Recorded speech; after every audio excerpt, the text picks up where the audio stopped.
تعالى مؤمن كده احكي لك على اغرب العبارات اللي عمرك ما هتسمعها غير عندنا احنا في مصر. يعني حتى في المعجم البسيط والوجيز مش هتلاقي شبهها خالص خالص. والاهم من ده لما بقول لك تعالى المفروض تيجي منك نفسك، مش لازم انا اقول تعالى. المفروض احنا خدنا على بعض. بس خد الاول حاجه اللي هي بتدندن كده في الودن، يقول لك لساني مش هيجي على لسانك خالص. مش فاهم وانا ايه اللي يجيب لساني عندك؟ ما هو يعني عباره خلاص كده موجوده وشربناها، بس هي لها دلالات ومفهومه. وبقول لك حصري عندنا في مصر، مش في حكاوي مصر بس. طب حاجه تانية، يقول لك الفار بيلعب في عبي. هو ده بس كل اللي قالك ان الفار بيلعب في عبك؟ الله، ما في اسئله وجوديه لازم تدخل في الموضوع وتطرح كده بقوه. يعني هو ايه اللي جاب الفار في عبك؟ الله، واشمعنى الفار؟ يعني ازمه. طب وسايبه ليه؟ ليه ما يكونش مثلا حمامه؟ يعني يقول لك حمامه السلام في عبك، يعني غريبه بس خلاص. يعني الفار بيلعب في عبي، عارف ان هي دليل على القلق، بس اختار حاجه يا اخي حتى نسمعها.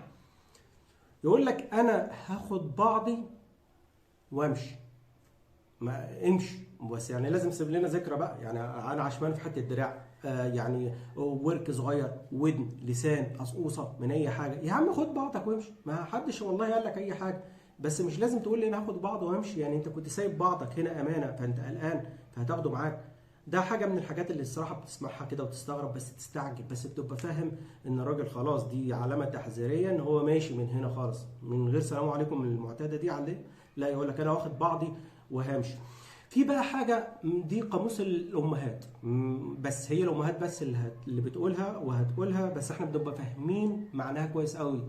تقول لك أنا هسيبكم وهمشي، مش هتعرفوا لي طريق جرة رايحة عند بيت أبويا، وأقسم بالله ما حد يعرف لي طريق جرة. ما أنت قلتي، ما أنا كده عرفت الطريق، هنزل هركب أروح عند بيت جدي، هلاقيكي هجيبك، يبقى خلص الكلام. بتجهدينا ليه يا حاجة بس؟ والله الموضوع بسيط. ما انت يعني برضو شكرا ليك انك مش عايزه تقلقينا يعني. وواحد تاني يقول لك والله انا هخطف رجلي بسرعه كده مشوار.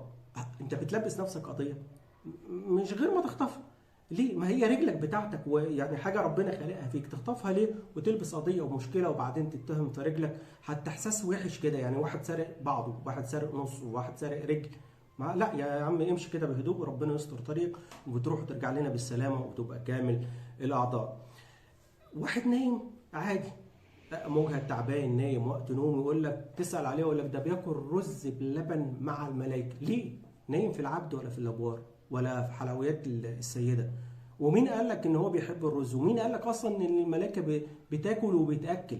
لا عادي، واحد انا بسال على واحد نايم ما فيش مشكله خالص، بتاكد لي بقى عمق النوم، يعني ضميره كده يعني مرتاح ونام لدرجه ان هو بياكل رز. طب لما بيصحى بقى بيطلب اكل تاني ليه؟ ما انت محلي قبليها. انتوا بتنسوا ولا بتغزونا وخلاص؟ يعني ما مش عارف.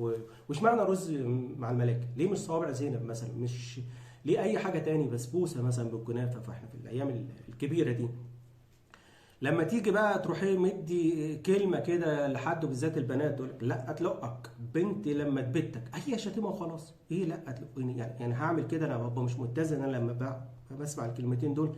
لا اتلقني. طب لو خدت بالي مش هتلقني وبنتك بنتك. طب ما يكونش ليه ولد يولدك؟ يعني ولد يبتك؟ مش عارف. بس احنا خلاص اتبسطنا واستمتعنا، ويبقى لها دلالات ومفهومه يعني عندنا. واحد بقى عايز يقول لك يعني انت حبيب قلبي وفص، يعني في سرعه البرق كده هتلاقيني يقول لك ده انا جاي لك على ملا وش. يعني مليت وشك وجيت عليه، ما ركبتش ليه عربيه؟ خد الموضوع بسيط. عشان كده بقول لك هو حصري في مصر، مش حكاوي مصر بس هي دي العبارات. وفي حاجات تانية كتير ابقى نحكيها، بس حبيت ايه يعني نفك مع بعض. والله ده الفيديو ده معمول كده، يعني انا جت في بالي اسئله وجوديه وعبارات حلوه، حبيت نشارك بعضينا فيها. فانا يعني الفيديو اللي جاي هعمله لكم بسرعه على ملا وش والله. يعني استنونا. يلا، السلام عليكم.